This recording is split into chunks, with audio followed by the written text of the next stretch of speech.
पाकिस्तान को आगे करके चीन अपना खेल कर रहा था। आज यह बात भारतीय सेना ने खुल्लम खुल्ला बता दी है। ऑपरेशन सिंदूर को लेकर सेना ने जो खुलासा किया, आपको सुनना चाहिए। पहला खुलासा, युद्ध में पाकिस्तान अकेला नहीं था, चीन और तुर्की उसको लगातार सपोर्ट दे रहे थे। दूसरा खुलासा, पाकिस्तान फ्रंट फेस था, पर्दे के पीछे से चीन उसकी मदद कर रहा था। तीसरा खुलासा, हर कदम पर चीन पाकिस्तान को खुफिया जानकारी दे रहा था। चौथा खुलासा, चीन भारत से सीधा भिड़ने से बच रहा था, उसने पाकिस्तान को मोहरा बनाया। पांचवा खुलासा, ऑपरेशन सिंदूर के जरिए चीन अपने हथियारों की लाइव टेस्टिंग कर रहा था। आप deputy chief of army staff lieutenant general Rahul R Singh को सुनिए, उन्होंने ऑपरेशन सिंदूर को लेकर और क्या क्या कहा है। पहले एक बार सुनिए, फिर उसको विस्तार से बताता हूं। Firstly, one border, two adversaries. So we saw Pakistan one side, but adversaries were two, and if I would say actually four or three actually. So Pakistan was the front face. We had China providing all possible support, and it's no surprise because if you were to look at statistics, in the last 5 years, 81% of the military hardware that Pakistan is getting is all Chinese, 81% of that. And talks about killed by a borrowed knife. So he would rather use the neighbor to cause pain than getting involved in the mud slinging match on the northern border. So that is what he's seen. And another thing that China perhaps has seen is that he's able to test his weapons against, say, various other weapon systems that are there. It's like a live lab which is available to. So again, Turkey also played a very important role in providing the type of support. When the DGMO level talks were going on. भाई अभी तक ये बात तो सबको पता थी कि इस युद्ध में पाकिस्तान चीन के हथियारों का इस्तेमाल कर रहा था, तुर्की के हथियारों का इस्तेमाल कर रहा था। लेकिन अब इससे भी आगे का खुलासा हुआ है। चीन और तुर्की का पाकिस्तान को सपोर्ट सिर्फ हथियारों तक सीमित नहीं था, बल्कि यह सपोर्ट एक कदम आगे था, या यूं कहें कि पाकिस्तान के साथ कुछ हद तक तुर्की और काफी हद तक चीन भी भारत से लड़ रहा था।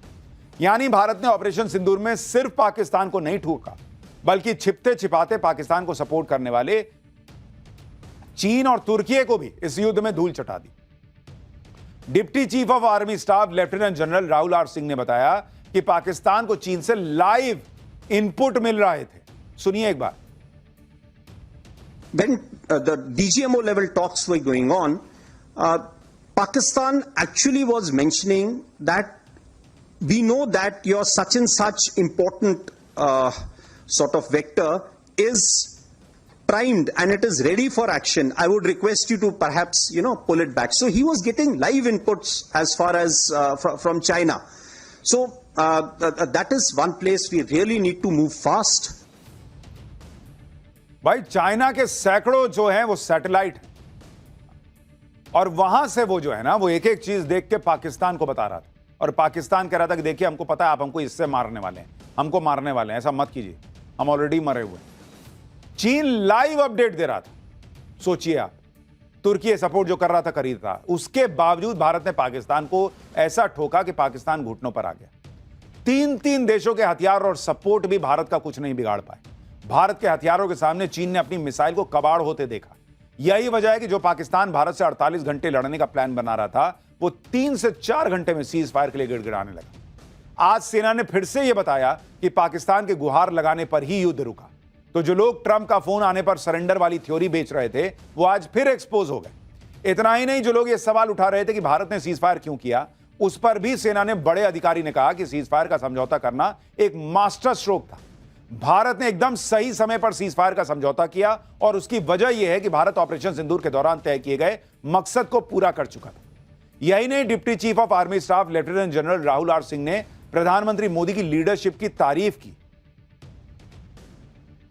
Defining thing was that leadership, the strategic messaging by leadership was unambiguous. You cross our red lines and there would be action, there would be punitive action if required. There is no scope of absorbing the pain the way we did a few years ago. So that is one important message that stands out loud and clear. Deputy chief of army staff ने जो खुलासा किया, उसके बाद तो operation सिंदूर में cease fire को लेकर कोई कंफ्यूजन रहना भी नहीं चाहिए। खुद सेना ने बता दिया कि पाकिस्तान ने रिक्वेस्ट की थी, लेकिन नरेंद्र सरेंडर वाली कांग्रेस ने सेना की इस बात को इग्नोर कर दिया और यह बात पकड़ ली कि चीन और पाकिस्तान की भयंकर जुगलबंदी है। कांग्रेस ने संसद में चीन पाकिस्तान के मुद्दे पर चर्चा की मांग की है। सुनिए कांग्रेस नेता जयराम रमेश को। ये साबित हो गया है कि हम पाकिस्तान वायुसेना से जंग नहीं था, ये चीन के साथ था। और चीन और पाकिस्तान, चीन ने तो पूरा कब्जा कर लिया है पाकिस्तानी वायुसेना पर। तो इसीलिए हम भारतीय राष्ट्रीय कांग्रेस, इंडियन नेशनल कांग्रेस बार बार ये मांग कर रही है कि इस पर पार्लियामेंट पर चर्चा होनी चाहिए। 5 साल से हम मांग कर रहे हैं। भाई इसमें तो तारीफ होनी चाहिए। आप कह रहे हैं चीन ने पाकिस्तान पे कब्जा किया हुआ है और पाकिस्तान को आप ठोक रहे हैं, इसका मतलब चीन को मार रहे हैं। और दूसरी तरफ राहुल गांधी कहते हैं कि नरेंद्र मोदी के मुंह से चीन नहीं निकलता। तो अगर चीन नहीं निकलता तो चीन को मारे कैसे? सबको पता, भाई भारत को पता था ना कि चीन सपोर्ट कर रहा है, उसके बावजूद भारत मार रहा था ना। उसको पता था ना भारत को कि मार रहा हूं पाकिस्तान को, लेकिन लगेगा चीन को, तो मार रहा था ना। तो फिर क्या ये बात कहना कि भाई नरेंद्र मोदी के मुंह से चीन नहीं निकलता? अरे मुंह से क्या चीन निकालना, जब चीन के मुंह से जो है बाप बाप होते हुए सुन रहे हैं आप। कांग्रेस हर बात का क्रेडिट राहुल गांधी को देने के लाइन में लग जाती है। इसलिए अब सेना के खुलासे पर यह माहौल बना रही कि राहुल गांधी ने तो पहले ही चीन पाकिस्तान पर आगाह किया था, जैसे दुनिया को पता नहीं कि चीन और पाकिस्तान का क्या खेल चल रहा है, वहां क्या बॉर्डर रोड इनिशिएटिव चल रहा है, किसी को नहीं पता है क्या? कांग्रेस यह दिखा रही है कि राहुल गांधी को विदेश नीति की बहुत समझ है, लेकिन यही राहुल गांधी नरेंद्र सरेंडर करके फंस जाती है। आप देखिए, एक तरफ राहुल गांधी माहौल बना रहे थे कि ट्रंप के फोन के बाद भारत ने सरेंडर किया, उधर पाकिस्तान ने फिर कबूल लिया कि भारत ने उसे ऐसा ठोका कि उसके पास सरेंडर के अलावा कोई चारा नहीं था, रास्ता नहीं था।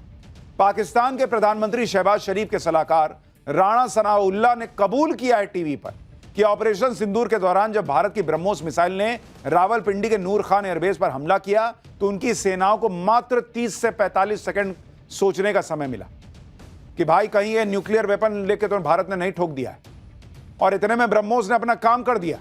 ये भाई खुद बता रहे हैं कि 30 सेकंड में इनको तय करना था कि भारत ने ब्रह्मोस तो मार दिया। इनको पता था कि ये अभी फटेगा, लेकिन इनको यह तय करना था कि भाई ये फटेगा तो न्यूक्लियर बम के साथ तो नहीं फटने वाला है।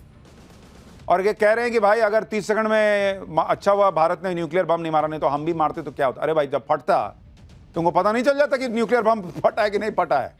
30 सेकंड में ही पता करना था। और अगर उसमें न्यूक्लियर बम नहीं दिखा इसलिए कहा कि आओ फट जाओ, हमको कोई दिक्कत नहीं है, फट जाओ, हम तो न्यूक्लियर बम होता तब मारते, ऐसे नहीं मारते। यही खेला करते क्या? गजबे लोग हैं लोग। ऑपरेशन सिंदूर के करीब 2 महीने बाद भी पाकिस्तान भारत की ब्रह्मोस मिसाइल के डर से बाहर नहीं आ रहा है, जबकि उसे चीन और तुर्की सपोर्ट कर रहे थे। पाकिस्तान की धुलाई के आड़ में चीन तो अपने हथियारों की टेस्टिंग कर रहा था, वो तो मूर्ख बना रहा था इसको।